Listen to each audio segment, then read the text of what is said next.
Welcome to part 1 of my NBL prospect recap from the Blitz.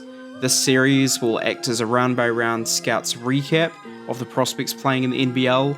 That includes next stars, high-profile draft-eligible guys, and a few more fringe prospects just for good measure. In this episode, I'll be recapping the first quarter also of the NBL Blitz tournament as teams gear up ahead of the regular season. First up, let's take a look at Brisbane versus Melbourne United, which featured next star big men Rocco Zikarsky and Ariel Hukporti. 7'3", 17-year-old Rocco Zikarsky is set to spend 2 seasons with the Bullets before becoming draft eligible in 2025. He made the most of his minutes with Tyrell Harrison sitting out and Aaron Baines taking a backseat, scoring an efficient 11 points in 18 minutes, starting with this push shot off the glass. Rim deterrence is one of the selling points with Zikarsky. Here he switches onto Delhi, gets beat on the first step, sticks with a play and meets him on the underside of the rim, forcing the kick out. This next play is a great example of Rocco's ability to recover, where despite the offensive foul from low, he has the motor and length to get a block on the shot after the whistle. At just 17 years old, continuing to gain strength will be a huge emphasis in Rocco's development, and there is no better test for this than the trial by fire physicality of the Aussie League. Rocco did tweak his ankle early on in the game, but fortunately it wasn't a big deal and he promptly returned to the court. Rocco, just like he did in the preseason, proved to be a threat given a slither of room at the dunker spot, combining a quick load time with a 7'5" wingspan for easy access to the rim. I love how he is always working to make himself an option, which is especially evident on this interrupted lob where he swiftly reclaims the interior seal, making light work of the mismatch. In this game, Rocco slip-screened everything, and I'd like to see him become more effective at initiating contact as he puts on weight, but to his credit, it appears to be an effective wrinkle to his game, optimizing his advantageous combination of mobility and length. He also stepped out and attempted a 3, something he also did earlier in the game after the whistle. Interesting to see if there is something hidden in the works there. Again, very soft, deft touch for a 17-year-old of his stature. Beautiful mobility, catching Hukporti off guard here. Here he displays incredible reach on the swat here and is quickly proving to be a prominent weak side rim protector, having averaged 3 blocks in 14 minutes per game in the NBL preseason and 2 blocks in 16 minutes in the NBL 1. Rocco wasn't much of a presence on the backboards this match, pulling down just 2 rebounds. He was very intent on boxing out every possession, but his strength was his downfall as more physically developed players, like Bowen here, were able to move him a good few meters. On the other side, Melbourne featured 7-foot big man Ariel Hukporti, who missed the 2023 NBL season with a ruptured Achilles tendon. Hukporti will be auto-eligible for the 2024 NBA draft. For Hukporti, old habits die hard. Here he shows a nice containment of Sobi on the drive, but is still a bit jumpy defending the basket. On the other end of the court, being jumpy is a great quality to have as he looks awesome athletically post-recovery, receiving the slick dime from Travers in stride for the slam. It's been a while since I broke down Huck's 2022 campaign, but plays like this are an encouraging development, displaying improved poise and body control. This would have likely been a charge 2 years ago. Love to see the focused intensity on securing the board here. He had 4 offensive rebounds and 4 defensive rebounds throughout the game. He had a couple of post possessions. There seems to be a bit more creativity and reactiveness to his approach, but for now it's probably still a question mark. Those that watched my 2022 video will know that I had massive concerns over his touch around the basket, so time will tell on how far that has come. Again, same old, fumbles the catch, albeit a somewhat crowded one to his credit. Baines was getting away with so much dirty shit with Huck, so there were several plays where it appeared Baines got the best of him, but it took a bit of rule bending, elbows and shoving to get there.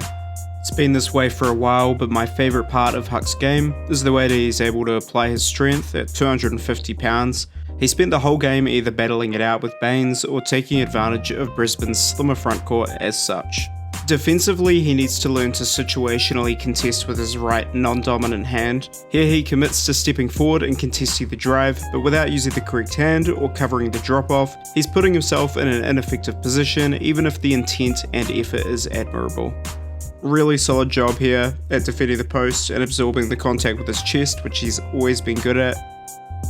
Nice lob. Very glad to see that he's still the same athlete he was pre-injury, since that's such a vital part of his cell.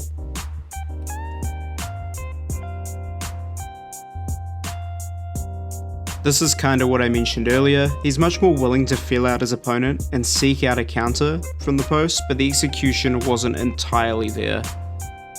For Hukporti, it was a solid and familiar showing.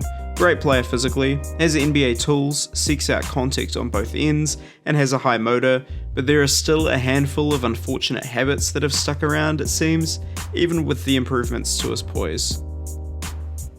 The next game was Adelaide versus New Zealand, which featured Trentyn Flowers as Mantis Robstovicius was injured and will be out for the entirety of the Blitz.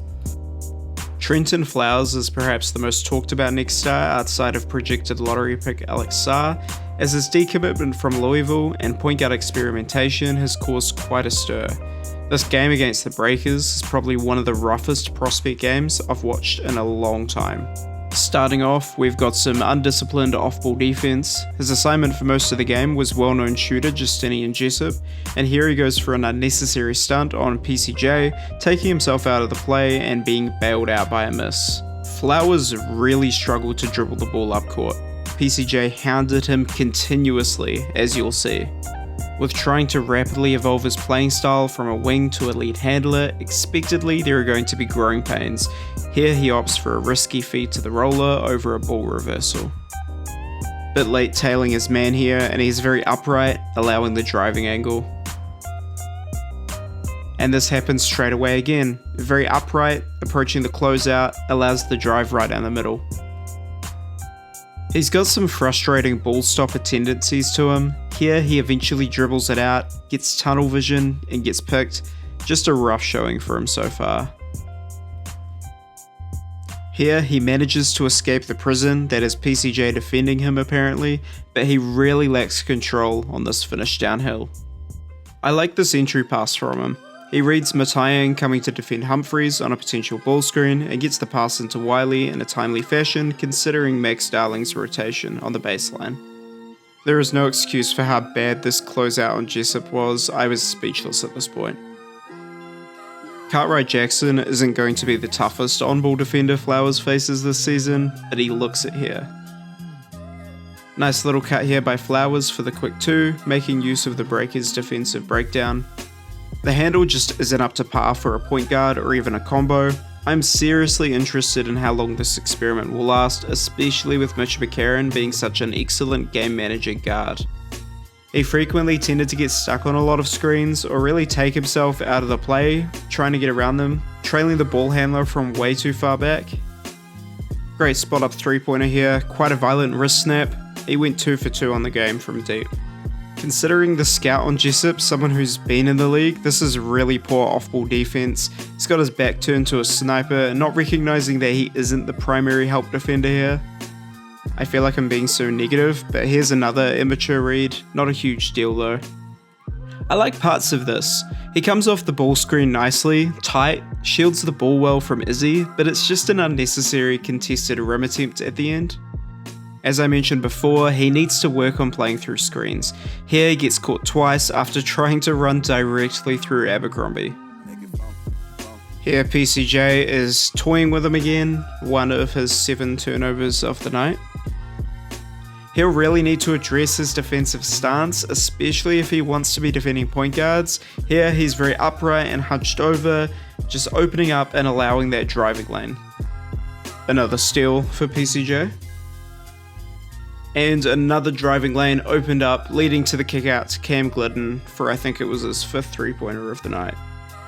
Overall, a very rough experimental showing for Flowers, but here he has another 3, as I said, going 2 for 2 from deep. So that'll wrap up episode 1. In the next episode, we'll take a look at the Wildcats, the Taipans, the Kings, the Hawks, and another look at Ariel Hukporti and the Melbourne United.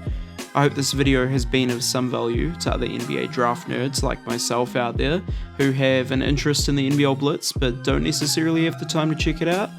And yeah, in the meantime, feel free to like, subscribe, and also drop me a follow on Twitter or X, however you want to call it, at QK Hoops. Cheers for watching.